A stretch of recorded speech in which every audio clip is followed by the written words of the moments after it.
ಎಲ್ರಿಗೂ ನಮಸ್ಕಾರ. Welcome back to my channel. ನಾನು ರಮ್ಯಾ. ಇವತ್ತಿನ ವಿಡಿಯೋದಲ್ಲಿ ಮ್ಯಾಂಗೋ ಜ್ಯೂಸ್ ಮಾಡಿದ್ದೆ. ತುಂಬ ಚೆನ್ನಾಗಿ ಬಂದಿತ್ತು. ಹಾಗೆ ನನ್ನ ಮಗಳಿಗೆ ಬ್ಯಾಗ್ ಬೇಕಿತ್ತು ಅಂತೇಳಿ ಇವತ್ತು ತೊಗೊಂಡು ಬರೋಕ್ಕೆ ಹೋಗಿದ್ವಿ. ಇನ್ನು ಮಕ್ಕಳಿಗೆ ಸ್ಕೂಲ್ ಸ್ಟಾರ್ಟ್ ಆಯ್ತಲ್ವಾ, ಸೊ ಅವ್ರಿಗೆ ಯೂನಿಫಾರ್ಮ್ ಎಲ್ಲ ಕೊಟ್ಟಿದ್ರು, ಅದನ್ನು ಕೂಡ ಹೊಲಿಯೋದಕ್ಕೆ ಹಾಕಬೇಕಾಗಿತ್ತು. ಹಾಗೆ ಲಂಚ್ ಬ್ಯಾಗು ಲಂಚ್ ಬಾಕ್ಸ್ ಎಲ್ಲ ತೆಗಿಬೇಕಾಗಿತ್ತು ಅಂತೇಳಿ ಇವತ್ತು ಹೊರಗಡೆಗೆ ಬಂದಿದ್ವಿ. ಇನ್ ಕೇಸ್ ಈ ವಿಡಿಯೋ ನಿಮ್ಗೆ ಇಷ್ಟ ಆಯಿತು ಅಂದರೆ ಲೈಕ್ ಮಾಡಿ, ಶೇರ್ ಮಾಡಿ, ಕಮೆಂಟ್ ಮಾಡಿ. ಕೊಟ್ರಾ ಅಲ್ಲಿ ಓಪನ್ ಮಾಡು.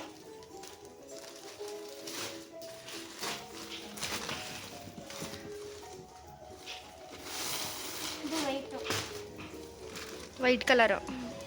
ವೈಟ್ ಯೂನಿಫಾರ್ಮ್ ನೋಡೋದಕ್ಕೆ ಖುಷಿ ಆಗುತ್ತೆ ಅಲ್ವಾ, ತುಂಬ ವೈಟ್ ಆಗಿರುತ್ತೆ. ಆದರೆ ಮಕ್ಕಳು ಒಂದಿನ ಹಾಕೊಂಡು ಹೋಗಿ ಬಂದ್ಬಿಟ್ರೆ ಮುಗಿದ ಕತೆ, ಅಷ್ಟು ಕೊಳೆ ಮಾಡ್ಕೊಂಡು ಬಂದಿರ್ತಾರೆ. ಅದನ್ನು ಕ್ಲೀನ್ ಮಾಡೋಷ್ಟರಲ್ಲಿ ಸಾಕಾಗಿಬಿಡುತ್ತೆ. ಸೂಪರ್. ಇದು ಪಿಂಕ್ ಕಲರಾ?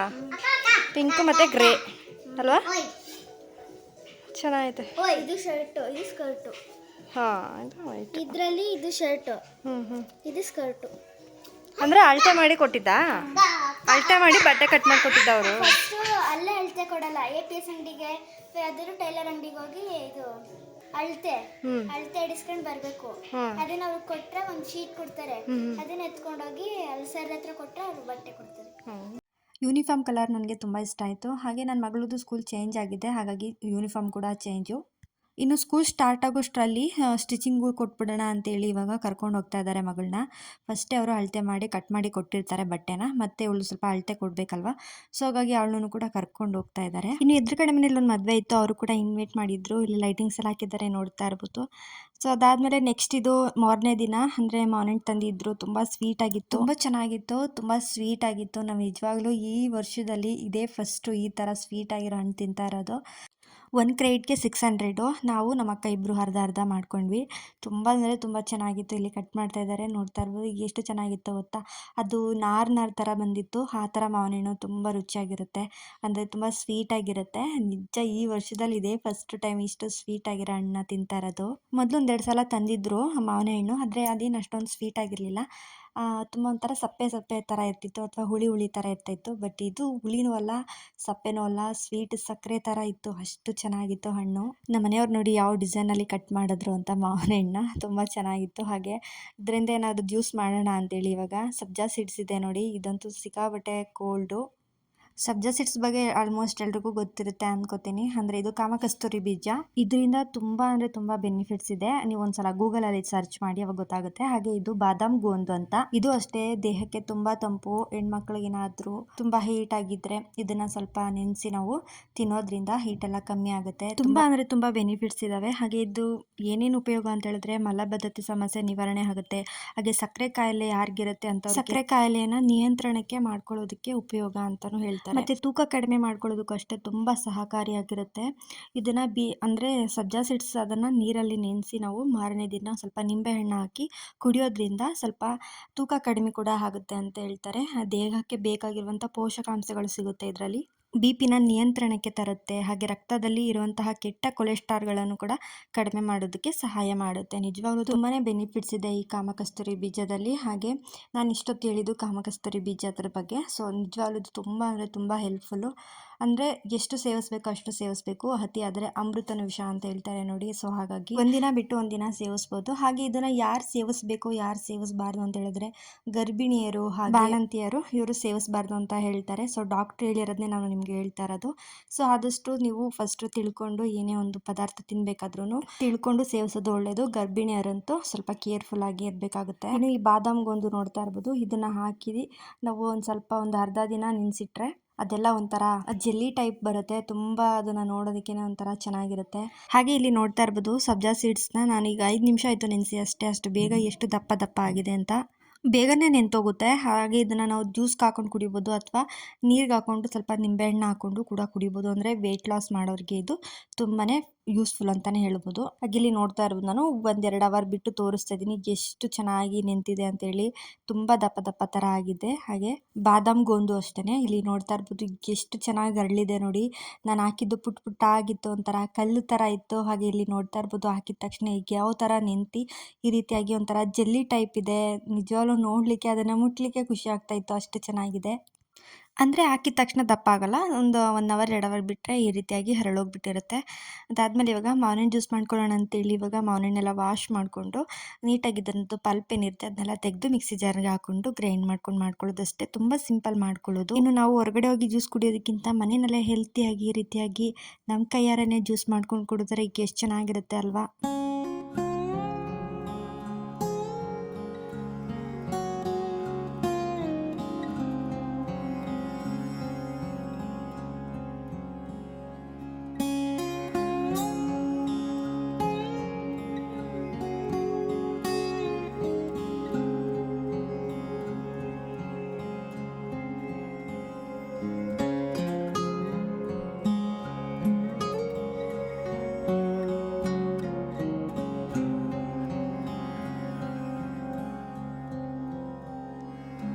ನಿಜವಾಗ್ಲೂ ಮಾವಿನ ಪೀಸ್ನ ಕಟ್ ಮಾಡೋದಕ್ಕೆ ಒಂದು ಖುಷಿ. ಯಾಕೆಂದರೆ ಈ ರೀತಿಯಾಗಿ ಸಣ್ಣ ಸಣ್ಣ ಪೀಸಾಗಿ ಕಟ್ ಮಾಡೋದೇ ಒಂದು ಚೆಂದ ಅಲ್ವಾ. ಇಲ್ಲಿ ನೋಡ್ತಾ ಇರ್ಬೋದು ಈಗ ಎಷ್ಟು ಚೆನ್ನಾಗಿ ಕಾಣಿಸುತ್ತೆ ಅಂತೇಳಿ. ಇದನ್ನು ನೋಡೋದಕ್ಕೆ ನಂಗೆ ತುಂಬ ಖುಷಿ. ಹಾಗೆ ಇಲ್ಲಿ ಸ್ಪೂನಿಂದ ಎಷ್ಟು ಈಸಿಯಾಗಿ ತೆಕ್ಕೋಬೋದು ನೋಡ್ತಾ ಇರ್ಬೋದು ಇಲ್ಲಿ ನೀವು. ಮಾವಿನ ಹಣ್ಣು ಸ್ವಲ್ಪ ತುಂಬ ಹಣ್ಣಾಗಿತ್ತು, ಹಾಗಾಗಿ ಈ ರೀತಿ ಕಾಣಿಸಿದೆ. ಇನ್ನು ಸ್ವಲ್ಪ ದೂರ್ಗೆ ಇರುತ್ತೆ ನೋಡಿ, ಅದರಲ್ಲಿ ತುಂಬ ಚೆನ್ನಾಗಿ ಬರುತ್ತೆ. ಇನ್ನು ಪಲ್ಪೆಲ್ಲ ತೆಗ್ದು ಒಂದು ಮಿಕ್ಸಿ ಜಾರ್ಗೆ ಹಾಕೊಂಡಿದ್ದಾಯಿತು. ಹಾಗೆ ಸಿಹಿಗೆ ತಕ್ಕಷ್ಟು ನಾನು ಸಕ್ಕರೆನ ಆ್ಯಡ್ ಮಾಡ್ಕೊಂಡಿದ್ದೀನಿ. ಹಾಗೆ ಅರ್ಧ ಲೋಟದಷ್ಟು ಹಾಲನ್ನ ಸೇರಿಸ್ಕೊಂಡಿದ್ದನ್ನು ಚೆನ್ನಾಗಿ ಗ್ರೈಂಡ್ ಮಾಡ್ಕೊಂಡು ಬರ್ತೀನಿ. ಹಾಗೆ ಈಗ ನೋಡ್ತಾ ಇರ್ಬೋದು, ಅಂದರೆ ತುಂಬ ಗಟ್ಟಿ ಇತ್ತು ಇದು. ಇನ್ನೊಂದು ಸ್ವಲ್ಪ ನೀರನ್ನ ಆ್ಯಡ್ ಮಾಡ್ಕೋಬೋದು, ಅಥವಾ ಹಾಲು ಕಾಯಿಸಿರೋಂಥ ಹಾಲನ್ನು ಕೂಡ ಸೇರಿಸ್ಕೋಬೋದು, ಅಥವಾ ಇದನ್ನು ಐಸ್ ಕ್ಯೂಬ್ ಥರನೂ ಕೂಡ ನಾವು ಯೂಸ್ ಮಾಡ್ಕೋಬೋದು. ಹಾಗೆ ಇಲ್ಲಿ ನೋಡ್ತಾ ಇರ್ಬೋದು, ಇನ್ನೊಂದು ಸ್ವಲ್ಪ ಹಾಲನ್ನ ಹಾಕೊಂಡು ಮಿಕ್ಸ್ ಮಾಡಿ ಇವಾಗ ನಾನು ಜ್ಯೂಸನ್ನ ರೆಡಿ ಮಾಡಿಕೊಂಡೆ. ಹಾಗೆ ಸಬ್ಜಾ ಸೀಡ್ಸ್ ಏನಿರುತ್ತೆ ಅದನ್ನು 1-2 ಸ್ಪೂನ್ನ ಸೇರಿಸ್ಕೊಂಡು ಇವಾಗ ಹಾಗೆ ಬಾದಾಮ್ ಗೋಂದೂ ಕೂಡ 2 ಸ್ಪೂನ್ ಹಾಕ್ಕೊಂಡೆ. ನಿಜವಾಗ್ಲೂ ತುಂಬ ಚೆನ್ನಾಗಿರುತ್ತೆ, ತಿನ್ನಬೇಕಾದ್ರೆ ಬಾಯಿಗೆ ಸಿಗುತ್ತೆ ನೋಡಿ, ಅದು ತುಂಬಾ ಚೆನ್ನಾಗಿರುತ್ತೆ. ನೀವೊಂದು ಸಲ ಇದನ್ನು ಟ್ರೈ ಮಾಡಿ. ಮಕ್ಳಿಗೂ ಅಷ್ಟೇ ಈ ಥರ ಮಾಡಿಕೊಟ್ರೆ ಅವರು ಕೂಡ ತುಂಬ ಇಷ್ಟಪಟ್ಕೊಂಡು ತಿಂತಾರೆ. ಹಾಗೆ ಏನಾದರೂ ತುಂಬ ಕೋಲ್ಡ್ ಬೇಕು ಅಂತೇಳಿದ್ರೆ ಐಸ್ ಕ್ಯೂಬ್ ಕೂಡ ಆ್ಯಡ್ ಮಾಡ್ಕೋಬೋದು ನೀವು, ಇಲ್ಲಾಂತಂದರೆ ಹಾಗೇನೂ ಕುಡಿಬೋದು. ನಿಜವಾಗ್ಲೂ ಟೇಸ್ಟ್ ಮಾತ್ರ ತುಂಬ ಚೆನ್ನಾಗಿ ಬಂದಿತ್ತು. ನೀವೊಂದ್ಸಲ ಟ್ರೈ ಮಾಡಿ, ಹೇಗೆ ಬಂತು ಅಂತ ಕಮೆಂಟ್ ಮಾಡಿ ತಿಳಿಸಿ ಆಯಿತಾ. ಎಲ್ಲರೂ ಮಾಡಿರ್ತೀರ, ಇವಾಗ ಸೀಸನ್ ಆಗಿರೋದ್ರಿಂದ ಎಲ್ಲರೂ ಮನೇಲೂ ಮಾವಿನ ಜ್ಯೂಸು ಏನೇನೋ ಹೊಸ ಥರ ರೆಸಿಪಿ ಎಲ್ಲ ಮಾಡ್ತಾ ಇರ್ತೀರಾ. ಸೊ ಇವಾಗ ಇದನ್ನೆಲ್ಲ ಕುಡಿದು ಇವಾಗ ನೆಕ್ಸ್ಟು ಮಗಳಿಗೆ ಬ್ಯಾಗ್ ಬೇಕಿತ್ತು ಅಂತೇಳಿ ಇವತ್ತು ಮಾವನ ಅಂಗಡಿಗೆ ಬಂದಿದ್ದೀವಿ. ಅದೇ ನಾನು ಲಾಸ್ಟ್ ಟೈಮು ವಿಡಿಯೋ ಮಾಡಿ ಹಾಕಿದ್ದೆ ನೋಡಿ ಶಾಪ್ ಬಗ್ಗೆ. ತುಂಬ ಚೆನ್ನಾಗಿದೆ, ಕ್ವಾಲಿಟಿ ಆಗಿರುವಂಥ ಬ್ಯಾಗ್ ಸಿಗುತ್ತೆ ಅಂತೇಳಿ. ಸೊ ಹಾಗಾಗಿ ತುಂಬ ಇಷ್ಟ ಆಯಿತು ನನಗಂತೂ ಬ್ಯಾಗು. ಹಾಗಾಗಿ ನಮ್ಮ ಮಕ್ಳಿಗೂ ಕೂಡ ಇಲ್ಲೇ ಬ್ಯಾಗ್ ಕೊಡ್ಸೋಣ ಅಂತೇಳಿ ಇವತ್ತು ತೊಗೊಳಕ್ಕೆ ಅಂತ ಬಂದಿದ್ದೀವಿ. ಇನ್ನು ಯಾರು ಆ ವಿಡಿಯೋ ನೋಡಿಲ್ಲ, ನೋಡಿ ನಿಮಗೂ ಕೂಡ ಇಷ್ಟ ಆಗುತ್ತೆ. So lunch bag, vanity bag ಎಲ್ಲ ಕೂಡ ಇಲ್ಲೇ ಸಿಗುತ್ತೆ. ನಿಜವಾಗ್ಲೂ ತುಂಬ ಚೆನ್ನಾಗಿದೆ ಬ್ಯಾಗ್ಗಳಂತೂ. ನೀವು ಆನ್ಲೈನ್ಲಿ ನೋಡಿ ಕಮ್ಮಿ ಪ್ರೈಸ್ ಸಿಗುತ್ತೆ ಅಂತೇಳಿ ತೊಗೊಳ್ತೀರಾ, ಆದರೆ ಅದು ಕ್ವಾಲಿಟಿ ಚೆನ್ನಾಗಿರಲ್ಲ. ಒಂದ್ಸಲ ತೊಗೋತೀರಾ ಈ ಥರ ಒಂದು ಕ್ವಾಲಿಟಿ ಆಗಿರೋಂಥ ಬ್ರ್ಯಾಂಡೆಡ್ ಬ್ಯಾಗ್ಗಳನ್ನ ತೊಗೊಂಡ್ರೆ ಬಾಳಿಕೆ ಕೂಡ ಬರುತ್ತೆ ಅಲ್ವಾ. ಸೊ ಹಾಗಾಗಿ ಹೇಳ್ತಾ ಇದ್ದೀನಿ, ನನಗಂತೂ ತುಂಬ ಇಷ್ಟ ಆಯಿತು ಬ್ಯಾಗ್ಗಳಂತೂ. ಸೊ ಹಾಗಾಗಿ ನಿಮ್ಮ ಜೊತೆ ಶೇರ್ ಮಾಡ್ಕೊಳ್ತಾ ಇದ್ದೀನಿ. ಹಾಗೆ ಇಲ್ಲಿ ನೋಡ್ತಾ ಇರ್ಬೋದು, ನನ್ನ ಮಗಳಿಗೆ ಈ ಒಂದು ಬ್ಯಾಗ್ನ ತೊಗೊಂಡ್ವಿ. ನಿಜವಾಗ್ಲೂ ಎಷ್ಟು ಚೆನ್ನಾಗಿದೆ ಗೊತ್ತಾ, ಕ್ವಾಲಿಟಿನೂ ಚೆನ್ನಾಗಿದೆ, ಕಲರು ತುಂಬ ಇಷ್ಟ ಆಯಿತು ನನ್ನ ಮಗಳಿಗೆ. ಸೊ ಹಾಗಾಗಿ ಈ ಬ್ಯಾಗ್ನ ತೊಗೊಂಡ್ಲು. ನಾವು ಆನ್ಲೈನಲ್ಲಿ ತೊಗೊಳೋದಕ್ಕಿಂತ ಈ ರೀತಿ ಕಣ್ಣಾರೆ ನೋಡಿ, ಅಂದರೆ ಕ್ವಾಲಿಟಿ ಆಗಿರುವಂಥದ್ದು ಬ್ರ್ಯಾಂಡೆಡ್ ಆಗಿರೋಂಥದ್ದು ನೋಡಿ ತೊಗೊಳ್ಬೋದು ಅಲ್ವಾ. ಮಕ್ಕಳನ್ನು ಕರ್ಕೊಂಡು ಬಂದರೆ ಅವರು ಕೂಡ ಖುಷಿಯಾಗಿ ನೋಡಿ ತೊಗೊಳ್ತಾರೆ ಒಂದಲ್ಲ ಒಂದು. ಸೊ ಹಾಗಾಗಿ ಹೇಳ್ತಾ ಇದ್ದೀನಿ. ಹಾಗೆ ಇಲ್ಲಿ ಲಂಚ್ ಬ್ಯಾಗನ್ನು ಕೂಡ ತೊಗೊಂಡ್ವಿ, ತುಂಬ ಅತ್ತೆ ಇವತ್ತು ನನಗೆ ಬ್ಯಾಗ್ ಕೊಟ್ಟರು ಗಿಫ್ಟಾಗಿ. ಇದು ನಾನು ಸ್ಟಾರ್ಟಿಂಗು ವಿಡಿಯೋ ಮಾಡಬೇಕಾದ್ರೆ ನೋಡಿ ಹೇಳಿದೆ, ತುಂಬ ಚೆನ್ನಾಗಿದೆ ಕ್ಯೂಟಾಗಿ ಅಂತ ಹೇಳಿದ್ದೆ. ಹಾಗಾಗಿ ಇದನ್ನು ನನಗೆ ಗಿಫ್ಟಾಗಿಯೇ ಕೊಟ್ಬಿಟ್ರು. ಇಷ್ಟು ಚೆನ್ನಾಗಿ ವಿಡಿಯೋ ಮಾಡಿಕೊಟ್ಟಿದ್ಯಾ, ಹಾಗಾಗಿ ನಮ್ಮ ಕಡೆಯಿಂದ ಸ್ಮಾಲ್ ಗಿಫ್ಟು ಅಂತೇಳಿ ಕೊಟ್ಟರು. ನಿಜವಾಗ್ಲೂ ತುಂಬ ಖುಷಿ ಆಯಿತು. ಎಷ್ಟು ಬೇಡ ಅಂದರೂ ಕೇಳಲಿಲ್ಲ ಅವರು. ಅಂದರೆ ನಿಜವಾಗ್ಲೂ ನಾನು ಯಾವುದೇ ರೀತಿ ದುಡ್ಡುಗೋಸ್ಕರ ಪ್ರಮೋಷನ್ ಮಾಡೋದಂಥದ್ದು ಏನೂ ಅಲ್ಲ. ಸುಮ್ಮನೆ ನಾವು ಯಾವ ಕಡೆ ಹೋಗ್ತೀವಿ, ಯಾವುದು ನಮಗೆ ಚೆನ್ನಾಗಿರುತ್ತೆ ಅದನ್ನು ನಿಮ್ಮ ಜೊತೆ ಶೇರ್ ಮಾಡ್ಕೊಳ್ತೀವಿ ಅಷ್ಟೇ. ಅತ್ತೆ ನಾನು ಇಷ್ಟಪಟ್ಟಿದ್ದೀನಿ ಅಂತೇಳಿ ಆ ಬ್ಯಾಗ್ನ ನನಗೆ ಗಿಫ್ಟಾಗಿ ಕೊಟ್ಟರು. ತುಂಬ ಇಷ್ಟ ಆಯಿತು. ಹಾಗೆ ಇಲ್ಲಿ ನೋಡ್ತಾ ಇರ್ಬೋದು, ನಮ್ಮ ಮಾವ ಅಪ್ಪು ಬಾಸ್ ಜೊತೆ ಫೋಟೋನ ತೆಗೆಸ್ಕೊಂಡಿದ್ದಾರೆ. ನೋಡಿ ಸಿಕ್ಕಾಬಿಟ್ಟೆ ಇಷ್ಟ ಆಗೋಯ್ತು ನನಗೆ. ಅವತ್ತು ಶಾಪ್ಗೆ ಹೋಗಿದ್ದೆ ಅಲ್ವಾ, ಅವತ್ತು ನಾನು ನೋಡೇ ಇರಲಿಲ್ಲ. ಅವತ್ತು ಕೂಡ ಇತ್ತಂತೆ, ಆದರೆ ನಾನು ಅಬ್ಸರ್ವ್ ಮಾಡಲಿಲ್ಲ. ಇವತ್ತು ನೋಡಿ ನಿಜವಾಗ್ಲೂ ತುಂಬ ಅಂದರೆ ತುಂಬ ಖುಷಿ ಆಯಿತು. ಅಪ್ಪು ಬಾಸ್ ಜೊತೆ ನಮ್ಮ ಮಾವ ಫೋಟೋ ತೆಗೆಸ್ಕೊಂಡಿರೋದು. ಇನ್ನೂ ಫೋಟೋಸ್ ಇದೆಯಂತೆ. ಸೊ ಆಲ್ಬಮ್ ಇದೆಯಂತೆ ಅವ್ರ ಹತ್ರ. ಒಂದಿನ ಅದನ್ನು ಕೂಡ ವಿಡಿಯೋ ಮಾಡಿ ನಿಮ್ಮ ಜೊತೆ ಶೇರ್ ಮಾಡ್ತೀನಿ. ಅದಾದಮೇಲೆ ನೆಕ್ಸ್ಟ್ ಇವಾಗ ಲಂಚ್ ಬಾಕ್ಸ್ ಬೇಕಿತ್ತು ಮಕ್ಕಳಿಗೆ. ಸೊ ಹಾಗಾಗಿ ಇವಾಗ ಪಾತ್ರೆ ಅಂಗಡಿಗೆ ಬಂದಿದ್ವಿ. ಪ್ಲಾಸ್ಟಿಕ್ದೆಲ್ಲ ಕೊಟ್ಟರೆ ಒಳ್ಳೇದಲ್ಲ ಅಲ್ವಾ. ಸೊ ಹಾಗಾಗಿ ಈ ರೀತಿ ಸ್ಟೀಲ್ ಬಾಕ್ಸ್ನೇ ತೆಗೆದ್ಬಿಡೋಣ ಅಂತೇಳಿ ನೋಡಿದ್ವಿ. ತುಂಬ ಚೆನ್ನಾಗಿತ್ತು ಬಾಕ್ಸ್ಗಳು. ಹಾಗೆ ಏನೇನು ತೊಗೊಂಡು ಬಂದೆ ಅಂತ ಹೇಳಿದ್ರೆ 3 ಬಾಕ್ಸು, 3 ಸ್ಮಾಲ್ ಬಾಕ್ಸು ಮತ್ತು ಬಿಗ್ ಬಾಕ್ಸು. ಹಾಗೆ ಒಂದು ತುರಿಯೋದು ಬೇಕಿತ್ತು, ಅಂದರೆ ಮನೆಗೆ ಹೋಟ್ಲಿಗೆ ಕೊಬ್ಬರಿ ಎಲ್ಲ ತುರಿಬೇಕಾಗಿತ್ತು. ಹಾಗಾಗಿ ಒಂದು ಇತ್ತು, ಅದು ಹಾಳಾಗಿತ್ತು. ಹಾಗಾಗಿ ಇದನ್ನು ಕೂಡ ತೊಗೊಂಡ್ವಿ. ತುಂಬ ಚೆನ್ನಾಗಿದೆ ಇದನ್ನು. ಅಂದರೆ ಈ ಥರದ್ದು ಅಂದರೆ ಮನೆಗೆ ಬಳಕೆ ಬರುತ್ತೆ, ಅಂದರೆ ಹೋಟ್ಲಿಗೆಲ್ಲ ಇದು ಬಳಕೆ ಬರಲ್ಲ. ತುಂಬ ನಾವು ಕೊಬ್ಬರಿನೆಲ್ಲ ತುರಿತಾ ಇರ್ತೀವಿ ನೋಡಿ, ಆವಾಗ ತುಂಬ ಎಲ್ಲ ಬೆಂಡ್ ಥರ ಆಗಿಬಿಡುತ್ತೆ. ನಾವು ಕಬ್ಬಿಣದ್ದು ತರಬೇಕು ಅಂತ ಹೋಗಿದ್ದು ತುರಿಯೋದು, ಅಂದರೆ ಸಿಗಲಿಲ್ಲ. ತರಿಸ್ಕೊಡ್ತೀನಿ ಅಂತ ಹೇಳಿದ್ರು. ಹಾಗಾಗಿ ಇದನ್ನೇ ತೊಗೊಂಡು ಬಂದ್ವಿ ತಕ್ಷಣಕ್ಕೆ ಇರಲಿ ಅಂತೇಳಿ. ಈ ರೀತಿ ಪುಟ್ಟದಾಗಿರುವಂಥದ್ದು 3 ಚಿಕ್ಕದು ಬಾಕ್ಸ್ನ ತೊಗೊಂಡ್ವಿ.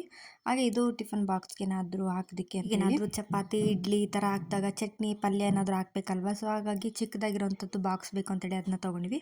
ಇನ್ನು ಇದಕ್ಕೆ ಇಡ್ಲಿ ಪೂರಿ ಚಪಾತಿ ದೋಸೆ ಈ ರೀತಿ ಎಲ್ಲ ಹಾಕಿ ಕೊಟ್ಟು ಕಳಿಸ್ಬೋದು, ಇಲ್ಲಾಂದರೆ ರೈಸ್ ಬಾತ್ ಹಾಕಿ ತನಿಯನ್ನು ಕೂಡ ಕೊಟ್ಟು ಕಳಿಸ್ಬೋದು ಅಂತೇಳಿ ಈ ಥರದ್ದು ತೊಗೊಂಡ್ವಿ. ಅಂದರೆ ಇದೇ ಬೆಸ್ಟು ಅಂತ ಅನ್ನಿಸ್ತು. ತಕ್ಷಣಕ್ಕೆ ಇದಿರಲಿ, ಬೇಕಿದ್ದರೆ ಆಮೇಲೆ ನೋಡೋಣ ಅಂತೇಳಿ. ಇವಾಗೆಲ್ಲ ಪ್ಲಾಸ್ಟಿಕ್ ಬಾಕ್ಸ್ನ ಯೂಸ್ ಮಾಡಬಾರ್ದು, ಸೊ ಹಾಗಾಗಿ ಇದನ್ನು ತೊಗೊಂಡ್ವಿ. ಹಾಗೆ ನಾನು ಆವಾಗಲೇ ಹೇಳಿದ್ದೆ ಅಲ್ವಾ, ಎದುರುಗಡೆ ಮನೇಲಿ ಮದುವೆ ಇತ್ತು ಅಂತೇಳಿ. ಸೊ ಅಲ್ಲಿಗೆ ಹೋಗ್ಬೇಕಾಗಿತ್ತು ಅಂತೇಳಿ ಇವಾಗ ರೆಡಿಯಾಗಿ ಹೋಗ್ತಾ ಇದ್ದೀವಿ. ಅಂದರೆ ಅವರು ಚೌಟ್ರಿಲಿ ಮಾಡಿದ್ರು ಮದುವೆನ, ಅಲ್ಲಿಗೆ ಹೋಗೋಕ್ಕಾಗಲಿಲ್ಲ, ಮನೆ ಹತ್ರ ರಿಸೆಪ್ಷನ್ ಇಟ್ಕೊಂಡಿದ್ರು. ಸೊ ಹಾಗಾಗಿ ಇಲ್ಲಿ ಕೂಡ ಹೋಗಿದ್ದು ಬಂದು ಇವಾಗ ಪೂಜೆ ಮಾಡಬೇಕಾಗಿತ್ತು. ಮನೆ ದೇವ್ರ ದಿನ ಇವತ್ತು ಶನಿವಾರ, ಸೊ ಹಾಗಾಗಿ ಪೂಜೆನೂ ಕೂಡ ಮಾಡ್ಕೊಂಡ್ವಿ. ಹಾಗೆ ಒಬ್ಬರು ಕಮೆಂಟ್ ಮಾಡಿದ್ರಿ ನಮಗೆ, ಅಂದರೆ ಕುದುರೆ ನಾಳನ ಹೊಸ್ಲು ಮೇಲ್ಗಡೆ ಹಾಕಬೇಕು ಅಂತೇಳಿ. ಸೊ ಹಾಕಬೇಕು, ಅದಕ್ಕೆ ನಮಗೆ ಅಂದರೆ ಟೈಲ್ಸ್ ಹಾಕ್ಬಿಟ್ಟಿದ್ದಾರೆ ಅಲ್ಲಿ, ಅಂದರೆ ಸ್ಕ್ರೂ ಹಾಕೋದಕ್ಕಾಗಲ್ಲ. ಹಾಗಾಗಿ ಈಗ ತಕ್ಷಣಕ್ಕೆ ದೇವ್ರ ಮನೆಯಲ್ಲೇ ಇಟ್ಕೊಂಡಿರೋಣ ಅಂತೇಳಿ ಇಲ್ಲಿ ಇಟ್ಕೊಂಡು ಪೂಜೆ ಮಾಡ್ಕೊತಾ ಇದ್ದೀವಿ ಅಷ್ಟೇ. ಅದಕ್ಕೇನಾದರೂ ವ್ಯವಸ್ಥೆ ಮಾಡ್ತೀವಿ. ಹಾಗೆ ಇಲ್ಲಿ ನೋಡ್ತಾ ಇರ್ಬೋದು, ಇದು ನಮ್ಮ ಅಕ್ಕ ಕೊಟ್ಟಿದ್ದು ಬ್ಲೌಸ್ ಡಿಸೈನ್. ನಮ್ಮ ಅಕ್ಕ ತುಂಬ ಚೆನ್ನಾಗಿ ಸ್ಟಿಚಿಂಗ್ ಆಗ್ತಾರೆ. ಹಾಗೆ ಯಾವ ಡಿಸೈನ್ ಬೇಕೋ ಕೇಳ್ತು ಅಂತ ಹೇಳಿದ್ರೆ ಅದೇ ಡಿಸೈನ್ ನಮಗೆ ಸ್ಟಿಚ್ ಮಾಡಿ ಕೊಡ್ತಾರೆ. ಡಿಸೈನು 2 ಇಯರ್ಸ್ ಬ್ಯಾಕು ತುಂಬ ಟ್ರೆಂಡಿಂಗಲ್ಲಿತ್ತು. ಸೊ ಹಾಗಾಗಿ ನಮ್ಮ ಅಕ್ಕ ನಮ್ಗೆ ಇದನ್ನ ಸ್ಟಿಚ್ ಮಾಡಿಕೊಟ್ರು. ಹಾಗೆ ಇದು ಅಣ್ಣನ ಮದುವೆ ಸೀರೆ, ಅಣ್ಣ ನಮಗೆ ಮದುವೆಗೆ ಕೊಡಿಸಿದ್ದಂಥ ಸೀರೆ, ಆವಾಗ ಸ್ಟಿಚ್ ಮಾಡಿಕೊಟ್ಟಿರುವಂತಹ ಬ್ಲೌಸ್ ಡಿಸೈನು. ಸೊ ತುಂಬಾ ಇಷ್ಟ ಆಗಿತ್ತು. ಸೊ ಈ ವಿಡಿಯೋನ ಇಲ್ಲಿಗೆ ಎಂಡ್ ಮಾಡ್ತಿದ್ದೀನಿ. ಯಾರೆಲ್ಲ ಕೊನೆಯವರೆಗೂ ವಿಡಿಯೋ ನೋಡಿದ್ದೀರಾ ಎಲ್ರಿಗೂ ಥ್ಯಾಂಕ್ ಯು ಸೋ ಮಚ್. ಮುಂದಿನ ವಿಡಿಯೋದಲ್ಲಿ ಸಿಗ್ತೀನಿ. Thank you for watching.